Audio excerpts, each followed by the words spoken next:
समास प्रकरण में वर्ग दशम के लिए पुनरावृत्ति में समास में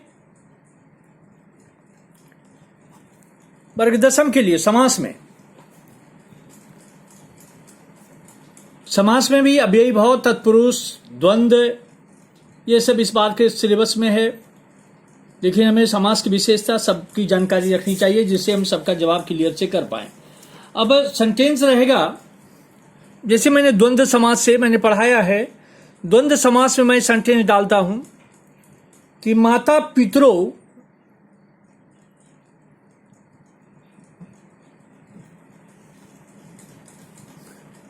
स्वः गमिष्यतः।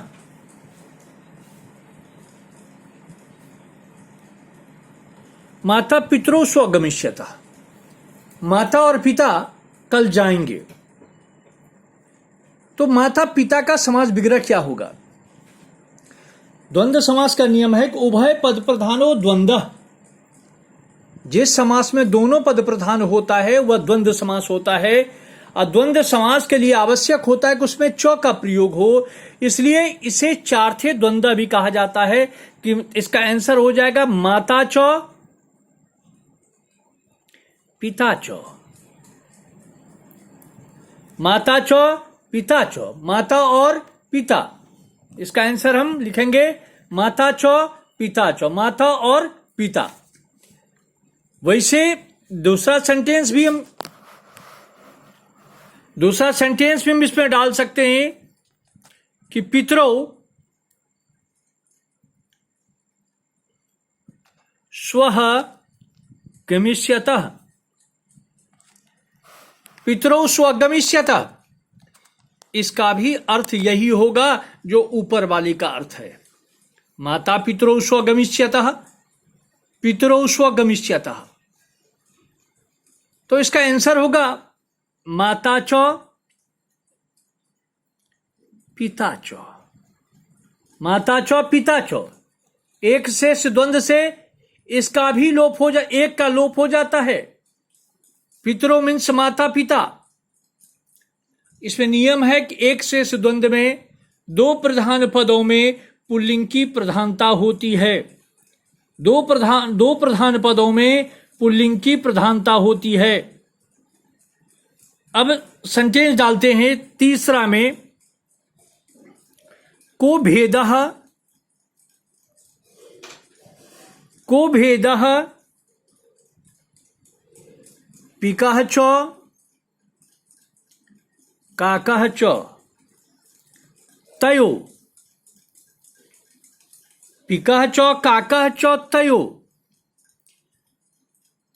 पिका च मैंने अभी तुरंत बताया कि द्वंद्व समास के लिए आवश्यक होता है कि उसमें च का प्रयोग हो।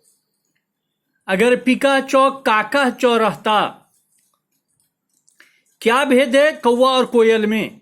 अगर पिका च और काका च रहता तो पिक काको होता द्वंद्व समास से।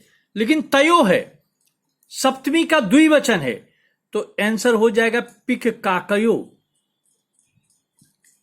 पिक काकयो। काका कृष्णा पिका कृष्णा को भेद दो पिक काकयो।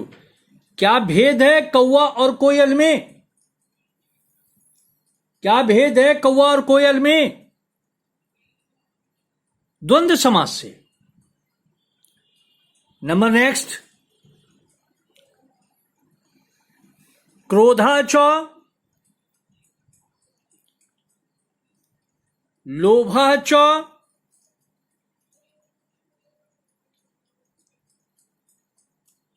नो कर्तव्यम। क्रोधा च लोभा च नो कर्तव्यम। अंडरलाइन है क्रोध और लोभ। क्रोध और लोभ दोनों पद प्रधान है, च से विग्रह किया हुआ है। क्रोध लोभो नो कर्तव्यो। एक वचन क्रोध, एक वचन लोभ, तो क्रोध और लोभ नहीं करना चाहिए। जैसे बालो उद्यानम गच्छतः बालो। दो बच्चे उद्यान जाते हैं, यहां नहीं है एक सेंस से, एक शेष द्वंद्व से एक का लोप है, तो बाला च, बाला च, एक शेष से इसका लोप है, इसलिए बालो च। इस प्रकार द्वंद्व समास के अगर समास पूछे जाते हैं तो प्रश्न का प्रारूप और आंसर इस प्रकार हमें वर्ग दशम में देना है बोर्ड परीक्षा में।